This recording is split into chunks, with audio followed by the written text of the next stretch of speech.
Hey, I'm Scott Schiller. Welcome to Team G503.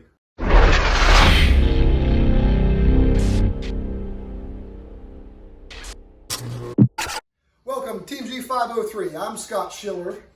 Nice try. This is my son. He is back from Clemson University. He graduated there this past year, and he's just moved back from Greenville to Charleston, so he decided to come over and give me a hand on wiring up this Jeep and putting it back together, and then we're going to put it onto the chassis, right? Yeah. And he's got the muscles, that Mr. Kickboxer over here. So anyways, in this video, we're going to start doing the electrical components. That was what I promised I would do next. In this video, we're not going to do any wiring just yet, but we're going to put some switches in, and we're going to put the firewall pad in, which is kind of important before you do the wiring. So check it out. I think you're going to like it, and I'm getting really excited about what's going on. What do you think? Let's get it done. Here we go. All right, let's go. The first piece we'll put on is not a very hard one to do, but you're going to need two 10 by 24 by ½ inch round-headed screws, the lock washers, and the nuts. And you see here we've got the 6-post junction block. It's mounted to the firewall to the 2 holes that are right next to the oil can holder there on the firewall. It's really simple to put the 2 bolts in. It's a little bit more difficult to get at the lock washer and the nut on the back side. One person can do it. You just reach around the cowl there, and then you can use a screwdriver to tighten those up from the inside. It's a little bit easier than trying to turn the wrench on the inside of the firewall there. I like to, and I've said this in other videos, but I like to clock my screws so the actual slot head is vertical like that.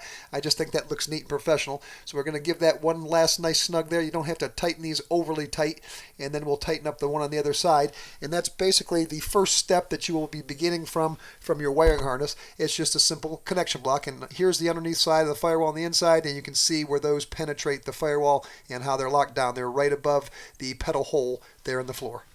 The next component we'll install will be the starter switch, and I'll show you here on the inside and in the outside the location of where the switch is located. You'll see there's 2 smaller holes on either side, a large hole, and we've got our bolts, our lock washers, and our nuts, and the sizes are 1/4 by 28 by ½ inch long.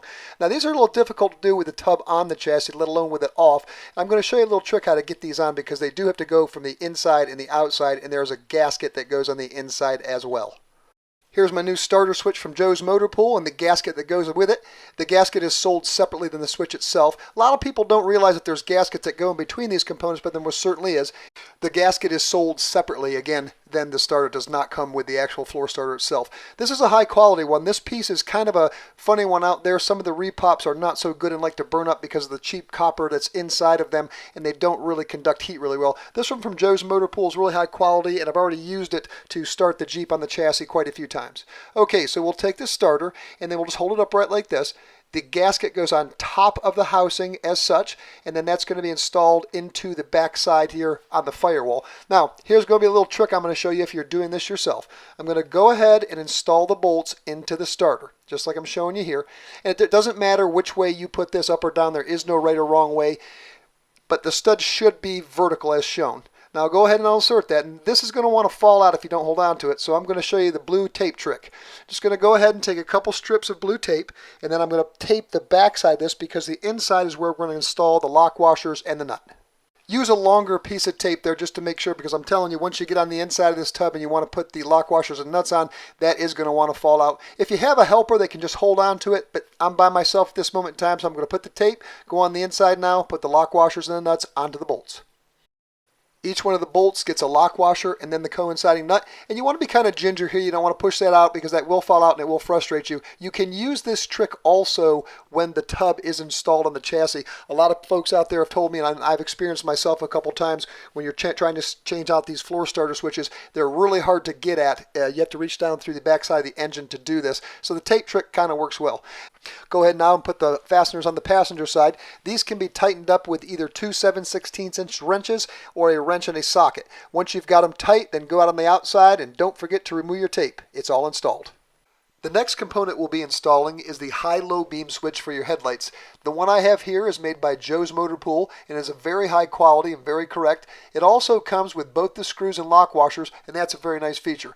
For the installation of the switch, you will also need a floor cover and a gasket that goes with it, as well as 2 panhead screws. I'll be showing you those parts in just a second. For now, let's take the screws and the washers out and set them aside so we don't lose them, because they're going to be inserted from the top side of the floorboard, as we're going to go on the back side here now near the gusset, and we're going to install the switch. Note the hole locations and the tabs or tangs that are on the switch. The short side goes towards the top and the longer side goes towards the bottom. Here we are again. I'm by myself for the moment, even though I've got my helper back for the time being. So I'm going to go ahead now and do the same thing I did with the floor starter switch, and I'm going to use a couple pieces of large blue tape, painter's tape, to go ahead and secure that switch just for the moment so I can install the screws from the top side or the inside of the floorboard. I'm putting the tape horizontal to the switch, and I'm trying to line up the holes. You can see the daylight coming through there. If you line up the holes right now and get that secure, it's going to be a lot easier when you go on the inside, and you'll be able to just hand thread those screws and get them started. Back here on the inside of the tub here, and I'll show you what I mean. See how you can see the blue tape, and I've got the holes lined up exactly where they go? That's going to make it really easy for me to reinsert the washer and the screw that goes in there. Here's the floor cover that I was speaking of earlier. It's made out of steel, and along with that there is a coinciding gasket that goes between the cover and the floor there. Here's the gasket. Note the larger hole on the top there as you'll line this up.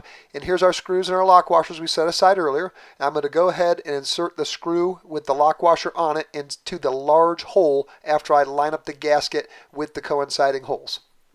That screw is going to go in the top hole over the top of the switch there. It's not really hard to keep them lined up, but they do want to move around a little bit as you're doing this. So I'm just going to go ahead and put this over the top of the push button there on the switch, and then I'm going to finger tight for the time being the top screw. We're going to have to line up a couple more screws here before we finish this project, so you don't want to tighten your fasteners all the way up, just so if you have to adjust the gasket back and forth. So I've got the bottom screw now finger tight in for the time being also, and then next what I'm going to do is I'm going to make sure that those two smaller holes are lined up with the drilled holes in the floorboard, and then I've got these two number 10 screws that are panhead. They're tapered, so they're going to fit inside there and hold that cover tight to the floorboard. I'm just going to go ahead and put them in finger tight now. You can line everything up and we'll get everything lined up, and then we'll systematically go back through and tighten everything down at one time. I'm going to tighten the two panhead screws first. I'm just going to use a flathead screwdriver that fits the inside slot there. That's a pet peeve of mine because every now and again a flathead screwdriver will slip out of the slot. That's why they design things differently in the Phillips head and the Torx heads that are available today. I even slipped on this while I was doing it and scratched my floorboards, but that's going to be okay because I'm going to scuff this all down one more time, and there's going to be a little bit of painting that we're going to do over these switches that we installed. It is my understanding that after these switches were installed at the factory, they would have been painted after the fact, which is going to bring me to a later little bit in this video with the firewall pad that I'll be showing you how to install. That's towards the end of the video, and there's been some controversy on how that was actually done, so we'll just have to see how we decide, and what's kind of the jury is still out on what we're going to do for that. Work your way around, and once all the screws are all nice and tight, then your floor high-low beam switch is installed. My next step is to install the rubber bushings, or grommets as they're sometimes called. I'm using the kit from Ron Fitzpatrick Jeep Parts, and it's very well labeled and explains what every size it goes and where every location is. I've also drawn myself a small schematic for myself, just labeling what each item is, and then I can go back to the list here and pick up what I need to install and install it into the coinciding hole. The bushings themselves are made out of high quality rubber, as you can see, and they're split, so you could install these if your lines and leads were already installed in your firewall. They go on the inside radius here where you see these holes drilled in the firewall, and I'll show you how to install them. Work the bushing into the opening by putting the center slot that's on the outside edge of the grommet into the lip or the sheet metal. Then you can work your finger around and you can install the rest. You may have to go inside the firewall and push them back out. These aren't awful difficult to do, but they can be a little bit tricky, and you want to get them nice in there and secure. Take your time and be patient, and they'll all go in. You can use the list that I showed you at the beginning of this section of the video to line up what holes go where, and also that list that comes with the Ron Fitzpatrick Jeep Parts grommets. That will also help you out a bunch. There's also a picture that I'll show you after we're all said and done here of where most of them went, except for this one that's in the toolbox that's right by your trailer socket. That hole on the bottom of the floor there, that's where this last grommet goes. I'll show you a shot here of where the grommets were in the firewall, and again, you can refer to the list that comes with the parts kit itself to their locations. Next up is the installation of the firewall pad, and this also is from Ron Fitzpatrick Jeep Parts and comes with the clips and the screws that you will need to install it. It goes over the fasteners for the junction block, for the horn, and also for the oil can. That's why I previously installed those. I'm going to go ahead and slide this black facing forward me. The cardboard goes towards the back. We're going to slip it over the bracket that holds the emergency brake and push it upwards. The holes in the tub are already lined up on the firewall, and our goal is to get those two holes that are towards the passenger side lined up first. This will keep the pad in place so I can make the fold and line up the holes that are in the driver's side bay. Here's the C-clips that go on the outside face of the pad. If you notice, they are C-clipped. They've got a curve. That's designed to hold the pad in place. And they've got two little tabs that are off the back side that will allow the screw to be threaded in. The clips are installed vertically. This is easier with two people to do because one of you can go in the inside and hold the clip as you thread the screws in, and just thread them finger tight for the time being. We're going to have to make some adjustments before we tighten it down. Notice this insert here. There is a difference between the top length and bottom length to the hole, and you want to line this up so it can be flush with the top of the pad that's already installed. Before I install this pad, I'll just check it, and then I'll go outside on the firewall and insert the two screws through the two holes that will line up with the insert. I'll show you here in a second how this goes. So we've got this lined up and it needs to be flush at the top. If you turn it around the other way, the tab will be too long and it won't fit inside like it should be. The cardboard on the back should fit perfectly between the two areas that are void there in the main firewall pad.